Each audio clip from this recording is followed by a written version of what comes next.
আসসালামু আলাইকুম গাইস, ঈদ মোবারক। আমরা যাচ্ছি ঈদগাহের পথে। আজকে অনেক মানুষ, প্রথম জামাত। কাকডাকা ভোরে আমরা চলে আসলাম এই লাভা পিএসের বাঙালিপাড়া ঈদগাহে। দেখতে পারতেছেন কত মানুষ। আর এই দিকটা তো আমি আপনাদের একটু ভিতরের দিকে নিয়ে যাই। এখনো ঠিক মতো আলো হয় নাই, ফজরের পর সবাই চলে আসছে। আমরা এখন ঈদগাহে প্রবেশ করছি।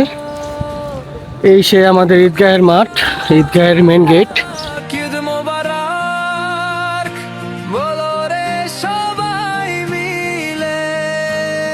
নর্মালি ভিতরের দিকে থাকে, এই বছর পুরো বাহিরের দিকে চলে আসছে। ভিতরে মেবি জায়গা নাই। আপনাদের আমি একটু ভিতরে নিয়ে যাব, কিন্তু কিভাবে যে নিয়ে যাব, ভিতরে কি যেতে পারবো কিনা তা বুঝতে পারতেছি না।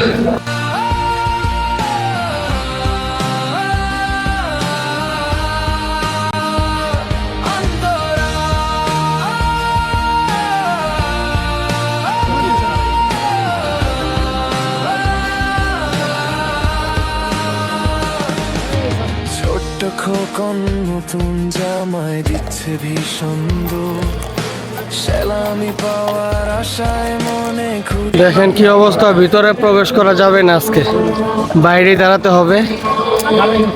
আপনাদের আমি ভিতর থেকে যে কিভাবে দেখাবো, দেখি ট্রাই করে ভিতরে প্রবেশ করতে পারি কিনা।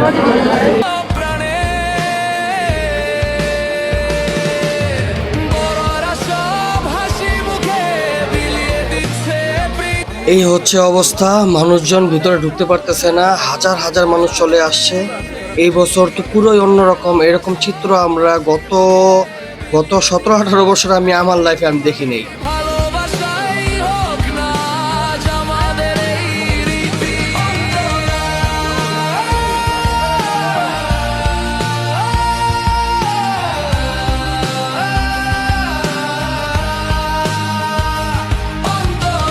এই ব্লগটি যেন বেশি একটা বড় না হয়ে যায়, সেদিকটাতে আমি খেয়াল রেখে আলাদা আলাদা করে কয়েকটি ক্লিপ করেছিলাম, যার মধ্যে অন্যতম ছিল এই ফুল নামাজের, ফুল জামাতের ক্লিপ।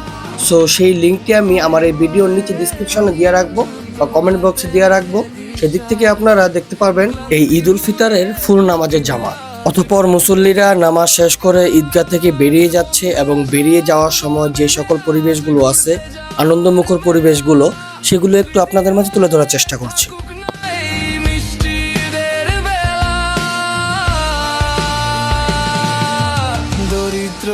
আর ধনীতে আজ নেই কোনো ভেদাভেদ, একই কাতারে দাঁড়িয়ে আজ ভুলবো মনে রাখে।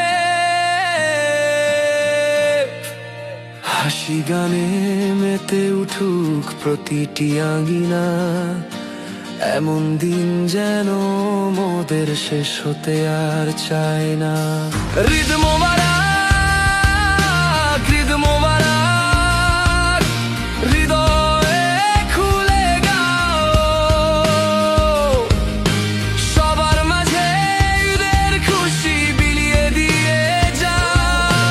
দেন ঈদগাহ থেকে বেরিয়ে ভাই ব্রাদার, বন্ধু বান্ধবদের সাথে কিছুটা ঈদ শুভেচ্ছা বিনিময়। খুশির চাঁদ উঠেছে, খুশির সীমা নাই, পুরনো সব দুঃখ ভুলে কোলাকুলি ভাই। নতুন সাজে সেজেছে শহর, সেজেছে গায়ে পথ, আনন্দে আজ ভাসছে সবাই, খুশির বিজয় উৎসব। ঈদ মোবারক, ঈদ মোবারক, বলো রে সবাই মিলে। দেন গাইস, এইভাবে আমরা স্পেনের রাজধানী মাদ্রিদের বাঙালিপাড়া লাভা পিএসে কাসিনো মাঠে আমরা ঈদের নামাজ আদায় করলাম, এবং আদায় করে সবাই এদিক সেদিক রেস্টুরেন্ট যেগুলো আছে, বাঙালি রেস্টুরেন্টগুলো, সেদিকে চলে গেছে। সেদিকে ছোটোখাটো একটা চায়ের আড্ডা হবে, তারপরে হয়তো বা অনেকেই যার যার কর্মস্থলে চলে যাবে। এটাই আমাদের প্রবাসের ঈদ। প্রবাসের ঈদ শুধু একমাত্র আমরা ফিলটা পাই এই ঈদের নামাজে এসে, এছাড়া আমাদের কোনো ফিল নাই। সামনে দেখতে পারতেছেন রেস্টুরেন্ট। নতুন জামায় দিচ্ছে ভিস এই রেস্টুরেন্টে আমাদের বাঙালি ভাই ব্রাদার যারা আছে, কি অবস্থা তানভীর ভাই, ভালো আছেন? এরকম ভাবে ঈদের নামাজের পরে সবাই বিভিন্ন রেস্টুরেন্টে বসে পড়ে চায়ের ছোটখাটো সুন্দর একটা আড্ডা চলে। এটাই আমাদের প্রবাসের ঈদ। ওকে ভাই, আল্লাহ হাফেজ। যে কোনো মুহূর্তে বৃষ্টি আসতে পারে, জানি না বৃষ্টি কখন আসবে অ্যাকচুয়ালি, কিন্তু দেখতে পারতেছেন ওয়েদারটার কি অবস্থা। ওয়েদার পুরো কালো হয়ে আছে। যদিও ঈদের দিন সবাই একটু ঘোরাফেরা করতে চায়, অনেকে হয়তো বা কর্মস্থলে চলে যাবে, আর যারা যাবে না, যারা আজকে ছুটি নিচ্ছে, তারা অবশ্যই আজকে কোথাও ঘুরতে যাওয়ার প্ল্যান করছে। যদি এরকম ওয়েদার থাকে বা যদি বৃষ্টি আসে, তাহলে কিন্তু হয়তো বা এই ঈদের আনন্দটা, যদিও বৃষ্টি বরকত, তারপরও হয়তোবা তারা কোথাও বেরোতে পারবে না। আমি আপনাদের নিয়ে ভাবছিলাম কোথাও যাব, কোনো সুন্দর সুন্দর প্লেসে নিয়ে যাব, সুন্দর সুন্দর প্লেস আপনাদের মাঝে তুলে ধরবো। জানি না যদি বৃষ্টি হয় তাহলে পারবো কি না। তারপর ইনশাল্লাহ আমরা চেষ্টা করব, যদি সম্ভব হয় সুন্দর কোনো প্লেসে আপনাদের নিয়ে যাব, এবং ঈদের পরের যে আনন্দটা আছে আমাদের, সেটা কিছুটা আপনাদের মাঝে ভাগাভাগি করবো ইনশাআল্লাহ। হাতে মেহেদি সাজ ক্লান্তি ভুলে ফুর্তি দেন ঈদের নামাজ শেষে মুসল্লিরা বেরিয়ে একে অপরের সাথে ঈদ বিনিময় করছে, ঈদ শুভেচ্ছা বিনিময় করছে। কেউ কেউ আবার ঈদ শুভেচ্ছা সাক্ষাৎকার দিচ্ছিল, ঈদ শুভেচ্ছা বক্তব্য দিচ্ছিল। তো আমি আপনাদের মাঝে এই ক্লিপগুলো আলাদাভাবে রাখার চেষ্টা করেছি। যারা যারা ঈদ শুভেচ্ছা বিনিময় করেছিলেন বা ঈদ বক্তব্য দিয়েছিলেন, তাদের সেই ক্লিপগুলো আমি আলাদা রেখেছিলাম। সেগুলো আমি আমার এই ভিডিওর নিচে ডিসক্রিপশনে দিয়ে রাখবো, সেদিক থেকে আপনারা দেখতে পাবেন। যে ভুলবো মনে রাখে তো আমরা চলে আসলাম প্লাজা লাভা পিএস। এই প্লাজা লাভা পিএস স্পেনের রাজধানী মাদ্রিদের বাঙালিপাড়া যে লাভা পিএস আছে, সেই লাভা পিএস এর প্রাণকেন্দ্র বলতে পারেন। দেখতে পাচ্ছেন যেদিকে তাকাবেন সেদিকে বাঙালিরা খুব আনন্দ করছেন। এই সময়টা যদিও বেশি একটা সময় থাকবে না, ঈদের নামাজের পর 1 থেকে 2 ঘন্টা এরকম একটা পরিবেশ পাওয়া যায়। তারপরে সবাই যার যার মতো তার কাজে কর্মস্থলে চলে যায়। আর এইভাবেই আমরা প্রবাসীরা এই প্রবাসের মাটিতে আমাদের ফ্যামিলি ছাড়া এইভাবেই ঈদগুলো উদযাপন করে থাকি। আকাশে খুশির চাঁদ উঠেছে, খুশির সীমা নাই। পুরনো সব দুঃখ ভুলে কোলাকুলি ভাই। নতুন সাজে সেজেছে শহর, সেজেছে গায়ের পথ। আনন্দে আজ ভাসছে সবাই, খুশির বিজয় উৎসব।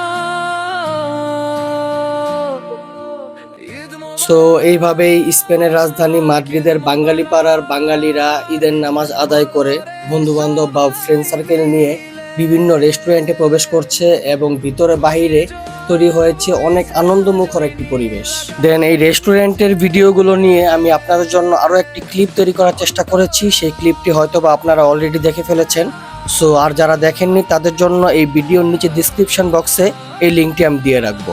অর্থাৎ এই ভিডিওর নিচে আমি 2 থেকে 3টি লিঙ্ক দিয়ে রাখবো, যেগুলোর মধ্যে অন্যতম ছিল ঈদ উল ফিতরের ফুল নামাজের জামাত। নেক্সট আরো একটি ক্লিপে তুলে ধরেছিলাম এই মাদ্রিদের যে রেস্টুরেন্টগুলো আছে, সেই রেস্টুরেন্টের যে ভিডিওগুলো আছে সেগুলো নিয়ে আমি আরেকটা ক্লিপ তৈরি করার চেষ্টা করেছিলাম। সেই ক্লিপটি আমি আপনাদের মাঝে তুলে ধরবো এই ভিডিওর নিচে কমেন্ট বক্সে। সো আমাদের এই ভিডিওগুলো দেখবেন, আর আমাদের এই ভিডিওগুলো, আমাদের এই সকল রিলসগুলো, ভ্লগসগুলো যদি আপনাদের কাছে ভালো লেগে থাকে, তাহলে like, share and comments follow দিয়ে আমাদের চ্যানেল আপন মাদ্রিদ ব্লগের পাশেই থাকবেন। সো আজকের জন্য বিদায় নিচ্ছি। ভালো থাকবেন, সুস্থ থাকবেন। সবাইকে আরো একবার জানাই ঈদ মোবারক। বড়রা সব হাসি মুখে বিলিয়ে দিচ্ছে প্রীতি। ভালোবাসাই হোক না আজ আমাদের এই রীতি। তো গাইজ, আমাদের ব্লগস এন্ড রিলস গুলো যদি আপনাদের কাছে ভালো লাগে থাকে, তাহলে লাইক, শেয়ার, কমেন্ট, ফলো এবং সাবস্ক্রাইব করে আমাদের পাশেই থাকবেন, আর মাদ্রিদের নতুন নতুন ব্লগ গুলো উপভোগ করবেন।